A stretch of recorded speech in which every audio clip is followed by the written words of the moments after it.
आणि म्हणून एकंदरीत हे स्पष्ट होतं की त्यांचा कणकवलीशी काही संबंध नाही, त्यांचा कालेलीशी संबंध दिसतो. पण कालेलीला जो संबंध दिसतो तो एक कुठेही कुणबी आहेत असा कुठेही संबंध दिसत नाही. कुठलाही कागदपत्र त्याला जोडलेला नाही, गावाचा कुठलाही कागदपत्र जोडलेला नाही, फेरफारामध्ये कुठे दिसत नाही. असे हे सगळे पुरावे हेच दर्शवतात की त्यांचं जात प्रमाणपत्र सौ शिल्पा यतीन खोत यांचं 100% खोटं आहे. त्यांनी खोटं दाखवून उमेदवारी मिळवलेली आहे. त्यांनी BJP सारख्या इतक्या मोठ्या पक्षाला पण खोटं सांगून उमेदवारी घेतलेली आहे. ते जनतेशी खोटं बोलत आहेत.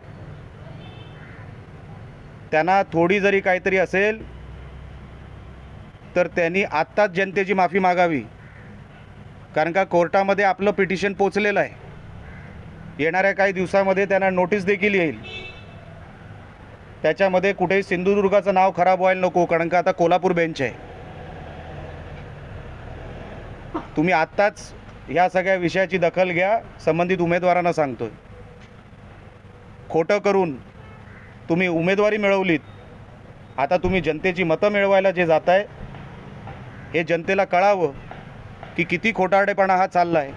आणि जसं मी सांगितलं, यामध्ये कुठलाही भारतीय जनता पक्षाचा नेता नाही, त्यांचा कुठला रोल नाही, पालकमंत्र्यांचा रोल नाही, कुठल्याही पदाधिकाऱ्यांचा रोल नाही.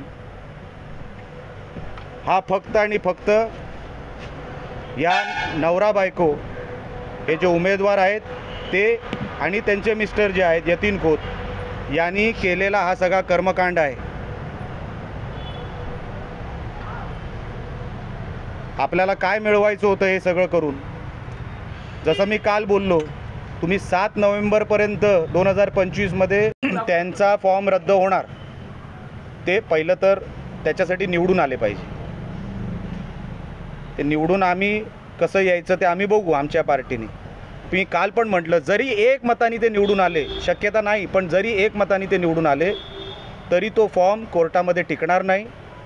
तुम्ही मागचे रेफरन्स काढा, वंशावळ ज्यांनी ज्यांनी चुकीची दाखवली, कोर्टामध्ये त्यांची केस असेल, त्यांची जी डॉक्युमेंट असेल ते किती काळ टिकला?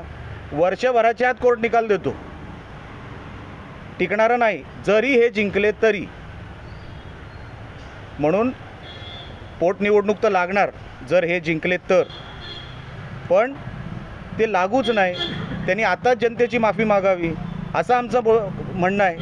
कशाला तुम्ही जनतेला खोटं बोलून मतं मागताय? हा माझा विषय आहे.